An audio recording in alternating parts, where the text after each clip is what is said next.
Saturday, January 16th, the Pittsburgh State girls women's basketball team hosted Lions of Missouri Southern into John Lance Arena as the girls look to redeem themselves against last year's nail-biting loss.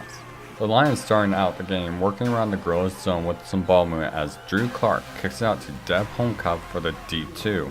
On the next Lions possession, Kenya Wilson-Brown drives her way into the lane and Kylie Gaffer gets her hand on the ball, forcing a turnover. Gaffer wasn't done defensively yet. The Lions dump it off to Desiree Burge, but Gaffer protects the paint and records her first of 3 blocks in the game. The girl is pressing the ball up the court as Hayden Herlocker passes the ball out to Gaffer, who misses the jumper.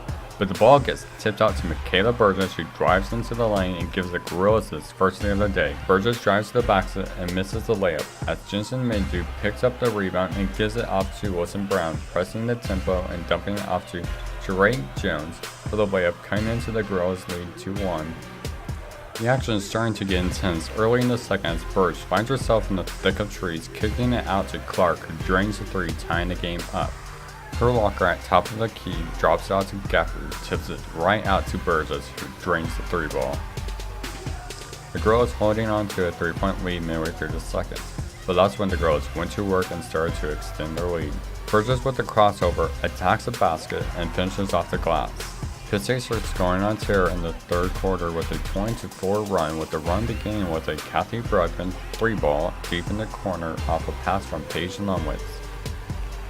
Shortly later, after a Gaffer block, the action starts going the other way as Lumwitz gives it off to Gaffer, who passes it out to Brugman for her second trifecta of the game.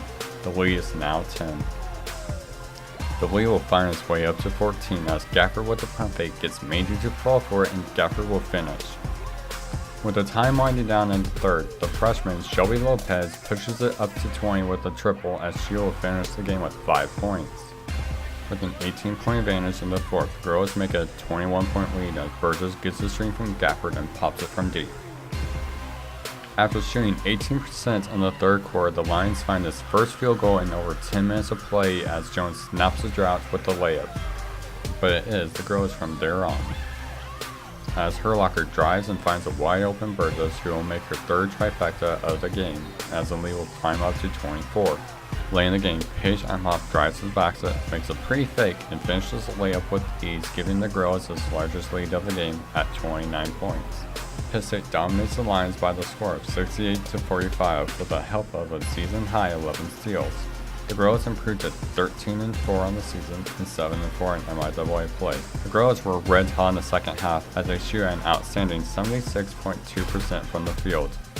I think the way games have gone this season for us, we've had a lot of tight games, so there wasn't any letting up from our end. We just felt we had that lead, we weren't giving up that lead, no one was going to take it. That's just our mentality as a team with the games that we've played and the attitude that we have.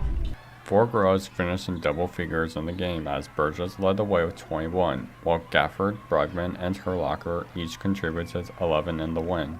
We've had our ups and downs this year, but I really thought Kathy and Kylie, our 2 seniors, came to play in the second half. They do a great job at halftime before the coaches even get in there. And I went to make a couple adjustments that the coaches talked about, and they had already made them. For Pitt State Athletics, I'm David Haig.